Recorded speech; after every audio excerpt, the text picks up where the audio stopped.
Hello students, my name is Debojit Shah and welcome to my YouTube channel Laws of Physics। तो आज के lecture में हम कुछ बहुत इंपॉर्टेंट प्रॉब्लम सॉल्व करेंगे जो एग्जाम के लिए स्पेशली फॉर कॉम्पिटिटिव सेक्शन के लिए बहुत ही इंपॉर्टेंट होने वाला है। जो प्रॉब्लम के साथ जो कंसेप्ट चाहिए मैं वो साथ साथ आप लोगों को बताता रहूंगा ताकि हर एक स्टूडेंट हर एक न्यूमेरिकल को इजीली समझ पाए। तो बिना टाइम वेस्ट के आज का जर्नी स्टार्ट करते हैं। तो हम लोग इस कंसेप्ट के साथ अपना क्लास स्टार्ट करते हैं क्योंकि इस कंसेप्ट को ही हम लोग नेक्स्ट दो प्रॉब्लम में अप्लाई करेंगे। तो आइए देखते हैं ये कंसेप्ट क्या कह रहा है। Equilibrium condition of two charge bobs when suspend from threads of length L।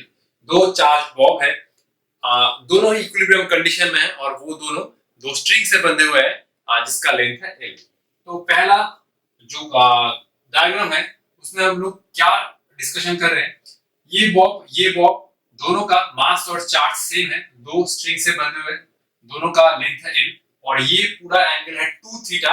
ये दोनों बॉब ही वर्टिकल के साथ सिमेट्रिकली एंगल बना है। तो अगर मैं tan थीटा लिखना चाहता हूं, मतलब ये थीटा कितना बन रहा है, तो मैं क्या लिख सकता हूं, सिंपल कोई भी एक बॉब ले लो और उसके ऊपर कौन कौन सा फोर्स अप्लाई हो रहा है वो एक बार एनालाइज कर लो। तो इसका भी चार्ज है Q, इसका भी चार्ज है Q। तो मैं ये बॉब ले रहा हूं, ये इसको रिपेल कर रहा है with some force F in this direction और ग्रेविटी के कारण इसका जो वेट है वो नीचे अप्लाई हो रहा है, टेंशन अप्लाई हो रहा है इन this direction away from the point. अगर ये एंगल थीटा है तो ये भी थीटा हुआ, तो टेंशन का कंपोनेंट बना इस डायरेक्शन में T cos थीटा और टेंशन का इधर कंपोनेंट बना T sin थीटा। तो ऑब्वियसली अगर ये बॉब इक्विलिब्रियम में है, T cos थीटा mg को बैलेंस कर रहा है और T sin theta repulsive force को बैलेंस कर रहा है। ठीक है, तो मैं लिख सकता हूं T sin theta equal to F और T cos theta equal to mg। अगर मैं इन दोनों इक्वेशन को डिवाइड करता हूं तो मुझे क्या मिलेगा, tan theta equal to F by mg। ये बॉब भी इसको इस डायरेक्शन में रिपल्सिव फोर्स अप्लाई कर रहा है, वो तो सेम ही है। तो इस इक्वेशन से हम लोग ये कॉन्सेप्ट सीख पाते हैं कि ये जो दो एंगल बन रहा है सिमेट्रिकली वो सिर्फ मास के कारण आ रहा है, क्योंकि दोनों बॉब के ऊपर फोर्स तो सेम ही है, इसका चार्ज है Q, इसका भी चार्ज है Q। तो दोनों के ऊपर रिपल्सिव फोर्स सेम है, लेकिन ये जो एंगल पूरा बन रहा है इसमें जो फैक्टर है वो है मास। अगर मास चेंज हुआ तो थीटा चेंज हो जाएगा। इसी कंसेप्ट को हम लोग इस केस में अप्लाई करते हैं। इस केस में क्या हो रहा है, इस बॉब का चार्ज है Q1, मास है M, इस बॉब का चार्ज है Q2, मास है M। दोनों का मास सेम है लेकिन चार्ज अलग अलग है। तो ये इसको रिपेल कर रहा होगा कुछ फोर्स F1 से और ये भी इसको रिपेल कर रहा होगा कुछ फोर्स F1 से। तो हमें ये बताना होगा कि अल्फा और बीटा के बीच में रिलेशन क्या है, मतलब अल्फा बीटा ज्यादा है या कम है। ध्यान से देखो, मैंने ऑलरेडी बोला कि अगर ये जो एंगल बन रहा है tan थीटा, इसमें कौन सा पैरामीटर मेन कंट्रीब्यूशन कर रहा है, वो है मास, क्योंकि इन दोनों के ऊपर रिपल्सिव फोर्स सेम है, सिर्फ मास अगर चेंज हो जाता है तो थीटा चेंज हो जाएगा। इस केस में भी दोनों के ऊपर रिपल्सिव फोर्स सेम है, इसमें चार्ज है Q, इसमें चार्ज है Q2। तो ये इसको जिस फोर्स से रिपेल कर रहा है ये भी इसको उस फोर्स से रिपेल कर रहा है। तो मैं अगर इस केस में tan थीटा लिखना चाहता हूं, tan theta equal to F1 by mg। F1 तो सेम ही है और मास भी सेम है, तो मैं क्या लिख सकता हूं, अल्फा और बीटा सेम ही है, क्योंकि दोनों के ऊपर रिपल्सिव फोर्स सेम है। ये जो tan थीटा में जो थीटा जो अगर चेंज होता है वो मास के कारण चेंज होता है, मास तो सेम है तो ये दोनों भी सेम होगा। इस केस में क्या हो रहा है, इस केस में इसका चार्ज है Q1, इसका मास है A1 और इसका चार्ज है Q2, इसका मास है M2। तो ये इसको रिपेल कर रहा होगा कुछ फोर्स F2 से और ये भी इसको रिपेल कर रहा होगा कुछ फोर्स F2 से। दोनों के ऊपर रिपल्सिव फोर्स सेम है। अगर ये एंगल कुछ चेंज होता है, मतलब अल्फा और बीटा कम या छोटा बड़ा होता है, तो उसका मेन रीजन होगा मास। तो ऑलरेडी क्वेश्चन में गिवन है कि M1 इसका मास इससे ज्यादा है, तो हम लोग लिख सकते हैं tan theta equal to F2 by mg। तो इस केस में दोनों के ऊपर रिपल्सिव फोर्स सेम है, सिर्फ tan थीटा अगर चेंज होता है, मतलब थीटा चेंज होता है तो मास के कारण चेंज होगा। तो दोनों के ऊपर फोर्स तो सेम है, तो मैं लिख सकता हूँ tan theta proportional to 1/m। जिसका मास ज्यादा होगा उसके करस्पॉन्डिंग ये एंगल भी छोटा होगा।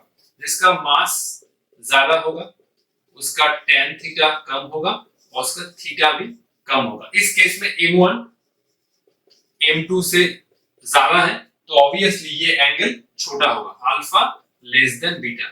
ये डायग्राम से हम लोगों को थोड़ा बहुत दिख रहा है, लेकिन इसका जो फिजिकल रीजन है उसको भी हमें समझना होगा। तो जो थीटा में जो पैरामीटर मेन कंट्रीब्यूशन कर रहा है वो है मास। दोनों के ऊपर रिपल्सिव फोर्स सेम है, लेकिन मास अलग अलग है। तो इस केस में इसका मास ज्यादा है तो ये एंगल कम होगा। मास जितना ज्यादा है tan थीटा उतना ही कम होगा। tan थीटा अगर कम होता है तो थीटा भी कम होगा। तो इस केस में m1 m2 ज्यादा है तो ऑब्वियसली अल्फा बीटा से छोटा होगा। अभी इन तीनों कॉन्सेप्ट को हम लोग नेक्स्ट दो प्रॉब्लम में अप्लाई करेंगे। चलिए स्टार्ट करते हैं। इस क्वेश्चन में हमें बताना होगा कि if two balls of given masses and charges are released which is incorrect arrangement in equilibrium। तो इन चारों में से कौन सा इनकरेक्ट है, तो हमें वही अप्लाई करना होगा कॉन्सेप्ट। जिसका मास ज्यादा है उसके करस्पॉन्डिंग मतलब वो चार्ज बॉब पार्टिकल से कम एंगल बनाया है। अगर चार्ज अलग होता है तो उसके कारण tan थीटा में कोई भी चेंज नहीं आएगा, क्योंकि थीटा जो मेन टर्म के ऊपर डिपेंड कर रहा है वो है मास। तो आइए देखते हैं। मैं पहले ऑप्शन सी से स्टार्ट कर रहा हूं क्योंकि इस केस में दोनों ही थीटा है। तो देखो अगर ये इनकरेक्ट है या करेक्ट है, दोनों में एक में चार्ज है q, दूसरे में प्लस है q। चार्ज को देख के मुझे कोई फर्क नहीं पड़ता, सिंपल हमें मास चेक करना होगा। ये दो चार्ज बॉब का मास सेम है और इन दो बॉब ने पार्टिकल के साथ एंगल बनाया थीटा। तो tan theta equal to f by mg। दोनों के ऊपर फोर्स तो सेम ही अप्लाई हो रहा है, लेकिन दोनों का मास तो सेम है तो दोनों भी एंगल सेम ही बनाएगा। तो ये करेक्ट है, ये करेक्ट है। क्वेश्चन में बोला है कौन सा इनकरेक्ट।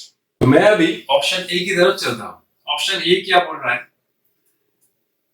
इसका मास है 2m, इसका मास है m। चार्ज को देख के कोई फायदा नहीं है, सिर्फ मास चेक करना है। मास अलग हुआ तो एंगल का वेरिएशन आएगा, अगर मास सेम होता है तो एंगल में कोई वेरिएशन नहीं आएगा। इसका मास ज्यादा है तो ये एंगल कम होगा। ये एंगल तो कम होगा ना, थीटा 1 थीटा 2 से ज्यादा बोल रहा है तो ये गलत है। 2m इसका मास इससे ज्यादा है तो ये क्या होगा, थीटा 1 एक्चुअली थीटा 2 होगा, ये होगा, लेकिन ये गिवन है तो option A is incorrect. Option B क्या बोल रहा है, एक बार सारे डायग्राम को एनालाइज कर लो। तो इन दोनों का मास सेम है, मास सेम है तो बीटा 1 और बीटा 2 तो सेम होना चाहिए था ना। अगर मास सेम होता है, चार्ज को देख के कोई फायदा नहीं है, अगर मास सेम होता है तो एंगल सेम होगा। लेकिन इस केस में बीटा 2 ग्रेटर देन बीटा 1 तो ये भी गया। एक क्वेश्चन जब मैं घर में देख रहा था तो ये क्वेश्चन का एक चीज है कि इस क्वेश्चन में ए और बी दोनों ही इनकरेक्ट है, ठीक है। और ये क्या ऑप्शन है, इसका मास है 2m, इसका मास है m, तो ये इसके साथ एंगल कम बनाएगा तो अल्फा 1 कम होगा तो ये ऑप्शन करेक्ट है। इसका मास इससे ज्यादा है तो ये बॉब पार्टिकल के साथ कम एंगल बनाएगा, मतलब अल्फा 1 छोटा होगा तो ऑप्शन डी इज करेक्ट। इस क्वेश्चन में ऑप्शन ए और बी इज आंसर। जो आंसर होगा वो ऑप्शन ए एंड बी, ठीक है। तो इस क्वेश्चन में थोड़ा ऐसा चीज था कि दो ऑप्शन करेक्ट है, ठीक है। हमारा सेकंड प्रॉब्लम, और ये प्रॉब्लम बहुत ही शानदार है। ये है एक हेमिस्फेरिकल सरफेस जिसका रेडियस है r, मतलब ये है सेंटर और ये है radius. When placed in a hemispherical bowl of radius r with frictionless non-conductive walls, the beads move and at equilibrium the line joining the balls is horizontal and distance between them is r, then the charge on each bead। Question क्या बोल रहा है, अगर मैं इस hemispherical surface के ऊपर दो चार्ज बीट रख दिया तो क्या होगा, ये एक दूसरे को रिपेल करेगा ऑब्वियसली, क्योंकि दोनों में ही चार्ज है। और ये दोनों जब इक्विलिब्रियम में आएगा तो इक्विलिब्रियम सेपरेशन होगा r, ठीक है। तो यही बोला है and at equilibrium the line joining the horizontal and distance between them is r। जब ये दो बॉल इक्विलिब्रियम में आएगा तो वो सेपरेशन होगा r। अब हमें इन दोनों बीट में चार्ज निकालना है। दोनों बीट का मास तो सेम है, मास है स्मॉल m और चार्ज है q। ये चार्ज का ही हमें एक्सप्रेशन निकालना होगा। आप लोग एक बार खुद से ट्राई कर लीजिए। तो आई होप आप लोगों ने प्रॉब्लम सॉल्व कर लिया होगा। तो ऑप्शन है ए आंसर। कुछ नहीं करना होगा, सिंपल कोई एक बीट ले लो और उसके ऊपर फोर्स एनालाइज कर लो। तो इसका मैं ये बीट ले रहा हूं, इसका मास है m, ग्रेविटी के कारण इसका जो वेट है वो नीचे अप्लाई हो रहा है। ये बीट को कुछ फोर्स से रिपेल कर रहा है। मान लो कि ये फोर्स है F, और अब ये सरफेस इस बीट के ऊपर नॉर्मल रिएक्शन अप्लाई करेगा। इस केस में तो स्ट्रिंग नहीं है, अगर स्ट्रिंग होता तो टेंशन आता। तो अगर ये बीट इसके टच में है तो ऑब्वियसली ये बीट इसके ये सरफेस इस बीट के ऊपर नॉर्मल रिएक्शन अप्लाई करेगा और नॉर्मल रिएक्शन होगा अलोंग द सेंटर। ठीक है, अब नॉर्मल रिएक्शन का हमें कंपोनेंट चाहिए, तो नॉर्मल रिएक्शन का मुझे कंपोनेंट निकालना होगा। अगर मान लो कि ये एंगल थीटा है, अगर मान लो कि ये एंगल थीटा है, तो मैं इस केस में ये एंगल थीटा ले सकता हूं। तो ये बना n cos थीटा और ये बना n sin थीटा। ठीक है, ये एंगल है थीटा, तो मैं ये एंगल सेम ले सकता हूं। तो इनका मैंने कंपोनेंट लिया, ये बना n cos थीटा और एक कंपोनेंट बना n sin थीटा। तो अगर ये भी इक्विलिब्रियम कंडीशन में है तो n cos थीटा mg को बैलेंस कर रहा है और n sin थीटा जो रिपल्सिव फोर्स है उसको बैलेंस कर रहा है। तो मैं लिख सकता हूं कि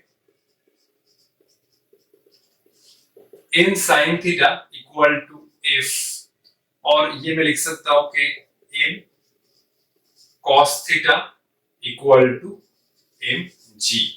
अब f कितना है, f कितना है इस इक्वेशन में जो k है वो है 1/4 पाई एप्सिलॉन नॉट।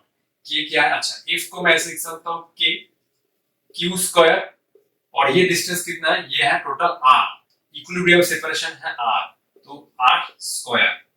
तो n cos थीटा आ रहा है सिंपल m into g। तो अगर मैं इन दोनों इक्वेशन को डिवाइड करता हूं तो क्या आएगा, n sin theta by n cos theta equal to k q square by r square mg।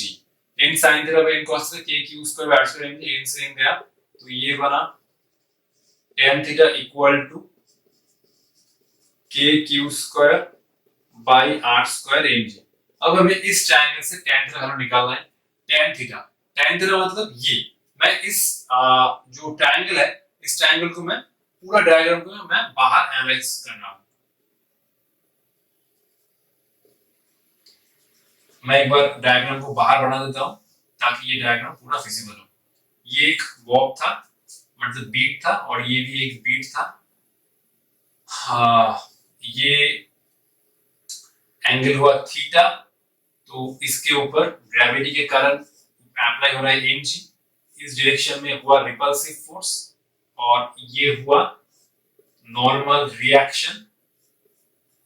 अगर ये एंगल थीटा है तो ये एंगल बना थीटा, तो ये बना n cos थीटा और ये बना n sin थीटा।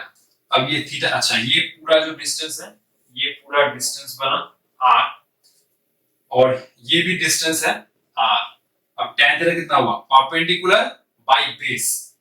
अगर मैं ये अप्लाई करता हूं, perpendicular square plus base square equal to hypotenuse square. Perpendicular मतलब अगर ये पूरा r है तो ये कितना बनेगा, r/2। तो इस केस में परपेंडिकुलर बना r/2 का होल स्क्वायर। हाइपोटेन्यूज कितना है, ये पूरा है r, ये पूरा है r, ये r स्क्वायर, तो ये बना r square by 4 plus base square equal to r square. Base square कितना बना, r square minus r square by 4, base square आ रहा है 3r स्क्वायर बाय 4, बेस आ रहा है √3r/2। तो ये जो बेस बना मतलब ये डिस्टेंस, सॉरी ये डिस्टेंस परपेंडिकुलर बाय बेस, ये हुआ बेस। बेस कितना बना, बेस हुआ √3r/2। तो tan थीटा आ रहा है perpendicular by base k q square by r square mg। Perpendicular कितना है, tan थीटा होता है, ये है परपेंडिकुलर, ये है r, ये है r/2, तो ये है r/2। बेस कितना है, बेस हमने निकाल लिया √3r/2, √3r/2 equal to kq² by r² mg। 2 से 2 गया, 8 से r गया। सिंपल हमें क्या करना होगा, मैं इस टर्म को इधर मल्टीप्लाई कर रहा हूं तो ये बना, और इस टर्म को इधर मल्टीप्लाई कर रहा हूं, √3k²,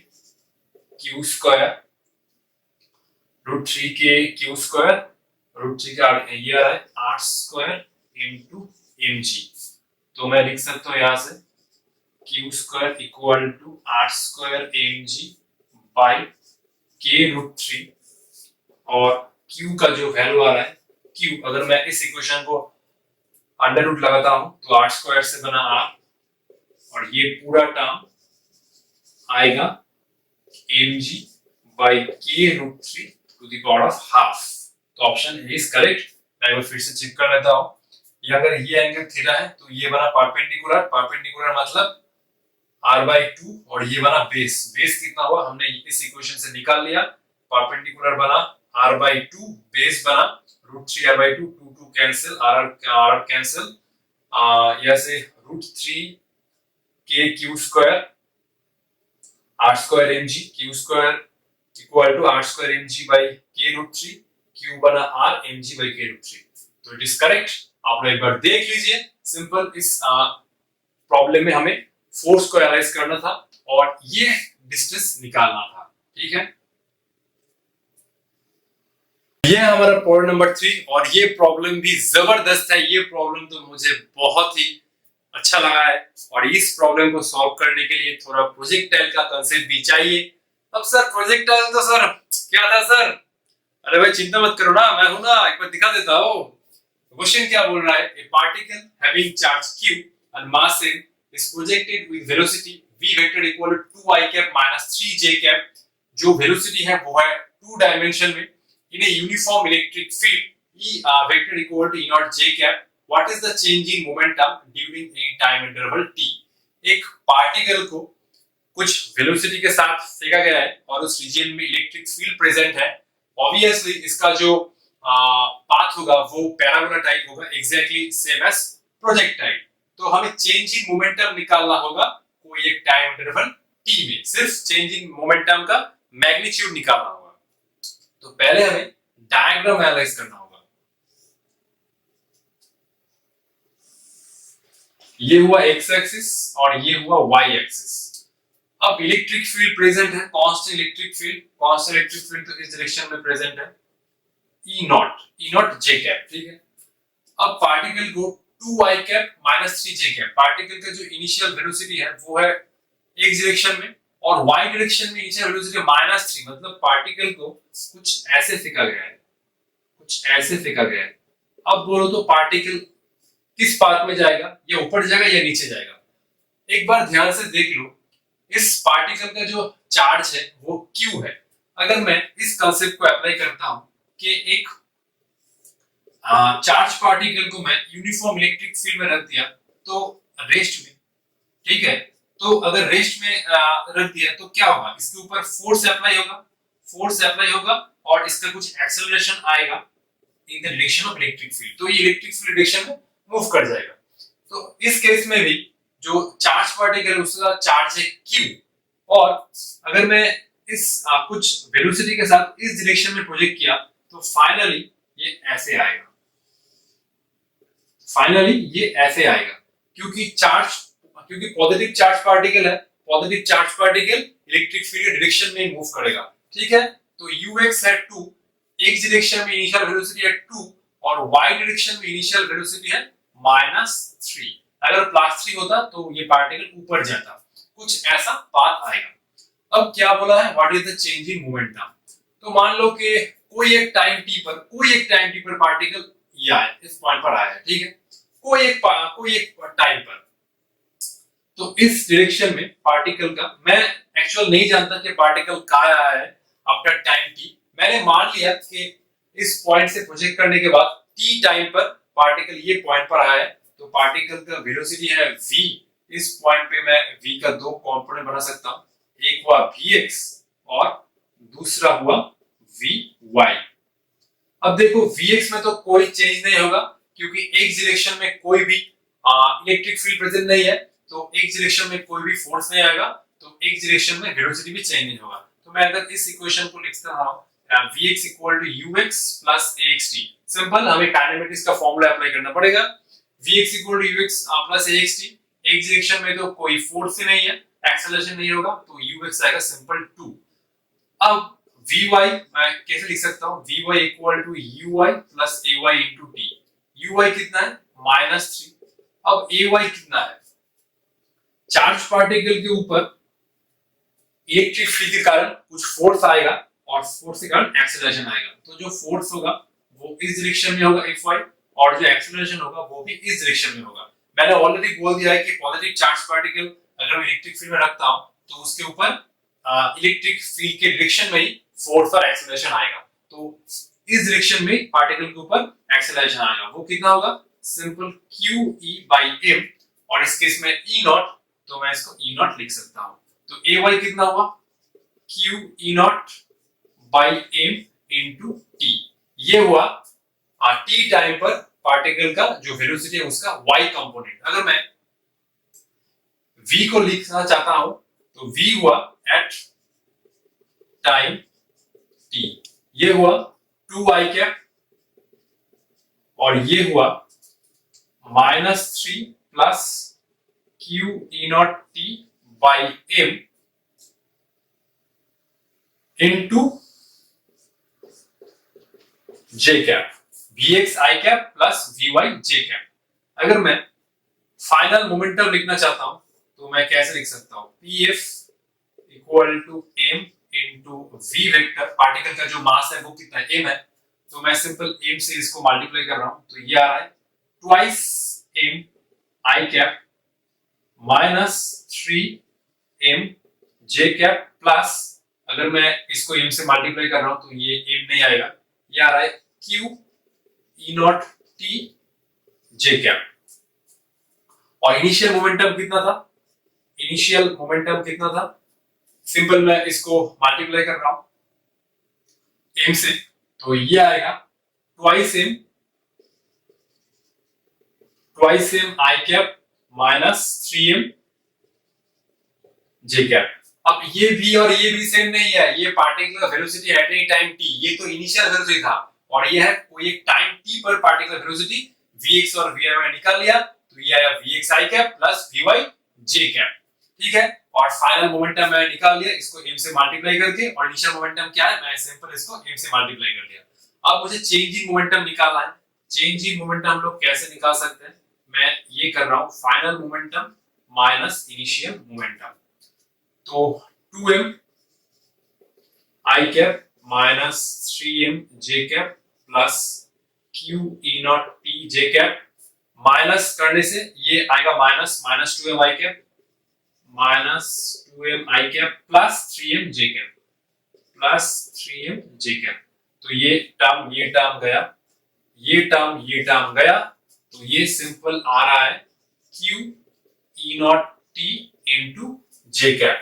तो जो चेंज इन मोमेंटम आया वो QE0t j कैप। अगर मैं इसका सिंपल मैग्नीट्यूड लिखना चाहता हूं तो ये आएगा QE0t। तो which option is correct, option B is correct. ये क्वेश्चन तो मुझे बहुत ही पसंद आया, आप लोग एक बार देख लीजिए। इस कांसेप्ट को हम लोग नेक्स्ट प्रॉब्लम में अप्लाई करेंगे। कॉन्सेप्ट तो बहुत इजी है। रिंग के लिए तो कितना इलेक्ट्रिक फील्ड होता है वो मैंने ऑलरेडी बहुत बार डिस्कस किया है। एक रिंग है, रिंग में टोटल चार्ज है Q और रिंग का रेडियस है R। रिंग के सेंटर से x डिस्टेंस पर इलेक्ट्रिक फील्ड कितना होगा, KQx r² + x² to the power of 3/2, और इलेक्ट्रिक फील्ड कौन से डायरेक्शन में होगा, अलोंग द एक्सिस। मैं एक बार इसको 3D डायग्राम 3 रिप्रेजेंटेशन समझाता हूं। अगर ये रिंग है, रिंग का रेडियस है R, तो इस पॉइंट पर इलेक्ट्रिक फील्ड कौन से डायरेक्शन में होगा। अगर रिंग के सेंटर से मैं इस पॉइंट पर इलेक्ट्रिक फील्ड निकालना चाहता हूं तो इलेक्ट्रिक फील्ड इस डायरेक्शन में होगा, अलोंग द एक्सिस। यही हमें समझना था, और बाकी सब तो आसानी है। तो अब हम लोग दो रिंग का एक मिक्स्ड प्रॉब्लम सॉल्व करेंगे। तो ये प्रॉब्लम भी लाजवाब है, और ये डायग्राम देख के डरना नहीं है, डायग्राम बहुत ही आसान है। मैं एक बार इस चीज से आप लोगों को इजीली समझा देता हूं। ये मेरा हाथ के ऊपर जो रिंग है वो रिंग है अभी एक्स वाई प्लेन में। ये मेरा हाथ के ऊपर जो रिंग है वो एक्स वाई प्लेन में है, और ऐसा दो रिंग है, दोनों रिंग का ही जो सेंटर है वो z इक्वल टू 0 पर है। एक्स वाई प्लेन में z कितना होता है, z इक्वल टू 0। दोनों का सेंटर सेम है, लेकिन छोटे वाले रिंग का रेडियस है r और छोटे वाले रिंग में चार्ज है प्लस q। ये बड़े वाले का जो रिंग है उसका रेडियस है 2r और इसमें नेट चार्ज है माइनस रूट 8q। दोनों ही रिंग में चार्ज यूनिफॉर्म डिस्ट्रीब्यूट है, और ये है z एक्सिस, मतलब ऐसा कुछ रिप्रेजेंटेशन, ये ऐसा कुछ रिप्रेजेंटेशन, ठीक है। ये है z एक्सिस और दोनों ही रिंग z एक्सिस मतलब xy प्लेन में है। At what distance from the origin the net electric field on z axis will be 0? z axis में कौन से पॉइंट पर दोनों रिंग के वजह से नेट इलेक्ट्रिक फील्ड 0 होगा? आप लोग एक बार खुद से ट्राई कर लीजिए। तो आई होप आप लोग ये प्रॉब्लम को सॉल्व कर पाए हैं। तो ऑप्शन होगा डी। तो मैं मान लेता हूं कि z एक्सिस पर p पॉइंट पर जो नेट इलेक्ट्रिक फील्ड है वो 0 होगा। ये छोटे वाले रिंग के वजह से इलेक्ट्रिक फील्ड इस डायरेक्शन में होगा, जो मैं इसको थोड़ा बड़ा बना लेता हूं। ये हुआ z एक्सिस, अच्छा ये हुआ पॉइंट p। छोटे वाले रिंग में टोटल चार्ज है q, और छोटे वाले रिंग के लिए जो इलेक्ट्रिक फील्ड होगा वो इस डायरेक्शन में होगा, वो होगा E1। और ये जो बड़ा वाला रिंग है इसमें चार्ज है माइनस, तो इसके कारण P पॉइंट पर जो इलेक्ट्रिक फील्ड आएगा वो होगा E2। सो जो नेट इलेक्ट्रिक फील्ड आएगा वो 0 होगा। छोटे वाले रिंग के लिए इलेक्ट्रिक फील्ड कौन सा डायरेक्शन में होगा, इस डायरेक्शन में होगा, टोटल चार्ज है प्लस q। और जो बड़ा वाला रिंग है उसमें चार्ज है माइनस q, तो उसके कारण इलेक्ट्रिक फील्ड इस डायरेक्शन में आएगा। तो E1 E2 को कैंसिल करना होगा, so net electric field at the point P is 0। लेकिन E1 और E2 का मैग्नीट्यूड तो सेम नहीं होगा ना, डायरेक्शन अलग अलग है। E1 कितना होगा, अच्छा मैं directly E1 equal to E2 लिख रहा हूं। रिंग के लिए इलेक्ट्रिक फील्ड कितना होता है, kqx divide by r square plus 6 to the power 3/2। तो इसको मैं ऐसे लिख रहा हूं k E1 equal to E2 k, इसमें टोटल चार्ज है q। z एक्सिस पर मान लो कि सेंटर से ये जो टोटल डिस्टेंस है ये पूरा है z, तो k q z, इसका छोटे वाला रिंग का रेडियस है r square plus z square to the power of 3/2। और बड़े वाले रिंग के लिए k टोटल चार्ज है रूट 8q। सिर्फ मैग्नीट्यूड लेना, माइनस साइन मत लेना, माइनस साइन कंट्रीब्यूशन मैंने डायरेक्शन में ऑलरेडी ले लिया है। तो यह हुआ z। दोनों रिंग के सेंटर से ये पॉइंट तो सेम डिस्टेंस पर है, तो दोनों रिंग की वजह से ही ये डिस्टेंस सेम होगा z। और ये आएगा, इसका रेडियस है 2r, तो ये बन गया 4r square plus z square to the power of 3/2। k cancel, q cancel, z cancel. अब मैं क्या कर रहा हूं, इसको मैं इस टर्म को इधर मल्टीप्लाई कर रहा हूं, 4r square plus z square to the power of 3/2। और रूट 8 को मैं कैसे, अच्छा रूट 8 को मैंने ऐसे लिखा, और ये आया r square plus z square to the power of 3/2। अच्छा ये हुआ 4r square plus z square to the power of 3/2। Root 8 को मैं कैसे लिख सकता हूँ, रूट 8 को मैं ऐसे लिख सकता हूँ 2 to the power 3, so ये बना 2 to the power of 3/2। तो इसको मैं ऐसे लिख सकता हूँ 2 to the power of 3/2 r square plus z square to the power of 3/2। अब मैं क्या कर रहा हूँ, ध्यान से देखो, जो 4r square plus z square to the power of 3/2, इसको मैं जो पावर है वो 2/3 ले रहा हूँ, ताकि ये दोनों पावर कैंसिल हो जाए। इस केस में 2 to the power of 3/2 r square plus z square to the power of 3/2, ये पावर मैंने लिया 2/3। दोनों साइड में ही मैं 2/3 पावर ले लिया, तो ये पावर से कैंसिल हो रहा है, 2 कैंसिल, 3 कैंसिल, तो ये आया 4r square plus z square, यहाँ से 3 कैंसिल, 2 कैंसिल, ये भी तो सेम हो रहा है, कैंसिल हो रहा है, तो ये आ रहा है 2, ये आ रहा है r square plus z square, तो ये बना 4r square plus z square equal to 2r square plus 2z square. अगर मैंने 2r² इधर लिया, 4r² माइनस 2r² ये 2r² और ये z² मैंने इधर लिया तो z², 4r² minus 2r² 2r², 2z² minus z² equal to z²। तो यहाँ से बन रहा है कितना, z² इक्वल टू 4r², तो z बना 2r। So option D is right. ठीक है, अब एक बार देख लीजिए।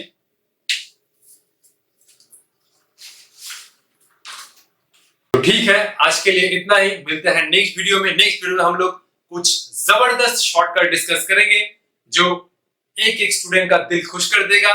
तब तक पढ़ाई करते रहो। All the best.